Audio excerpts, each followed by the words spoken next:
Assalamualaikum warahmatullahi wabarakatuh. Perkenalkan, saya Fitriana Novianti dengan NIM 23811000010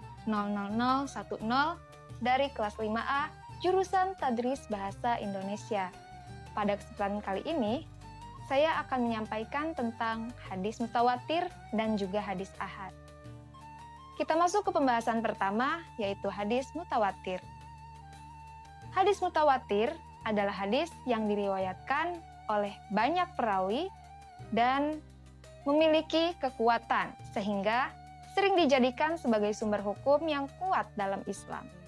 Adapun syarat yang harus dipenuhi sebuah hadis agar dapat dikatakan sebagai hadis mutawatir, yaitu yang pertama, jumlah perawi harus mencapai ketentuan yang tidak memungkinkan para perawinya bersekongkol atau bersepakat untuk berbohong. Syarat yang kedua, penyampaian perawi dilakukan berdasarkan penglihatan dan pendengaran sendiri, bukan melalui intuisi, apalagi dugaan. Dan syarat yang ketiga, jumlah perawi harus konsisten dari tingkat awal sampai ke tingkat berikutnya, yang menunjukkan sanadnya bersambung dari awal hingga akhir. Adapun jenis-jenis dari hadis mutawatir terbagi menjadi 3. Jenis yang pertama yaitu hadis mutawatir lafzi. Hadis yang diriwayatkan oleh banyak perawi dengan lafal atau redaksi yang sama. Artinya, para perawi tidak hanya menyampaikan makna saja, tetapi juga menyampaikan dengan kata-kata yang mirip atau bahkan identik. Jenis yang kedua yaitu mutawatir ma'nawi. Hadis yang diriwayatkan dengan redaksi berbeda-beda tetapi memiliki makna yang sama. Dan jenis yang ketiga, hadis mutawatir amali. Berbeda dengan 2 jenis hadis lainnya, hadis jenis ini tidak berupa teks tertulis atau ucapan, melainkan praktik atau tindakan yang dilakukan oleh Nabi secara berulang-ulang yang diikuti oleh para sahabat dan disebarkan ke generasi berikutnya. Contohnya, kita lanjut ke pembahasan kedua, yaitu hadis ahad.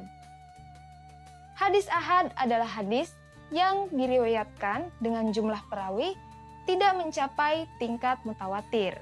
Artinya, suatu hadis dikatakan hadis ahad apabila jumlah perawinya tidak sama dengan jumlah perawi mutawatir.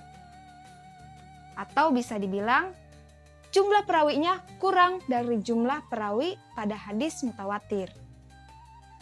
Selain itu, Imam Abu Hanifah menyampaikan syarat untuk menjalankan hadis ahad. Syarat yang pertama, jika seorang perawi memiliki riwayat yang bertentangan, maka ia harus mengikuti pendapat perawi yang lebih kuat dan jelas.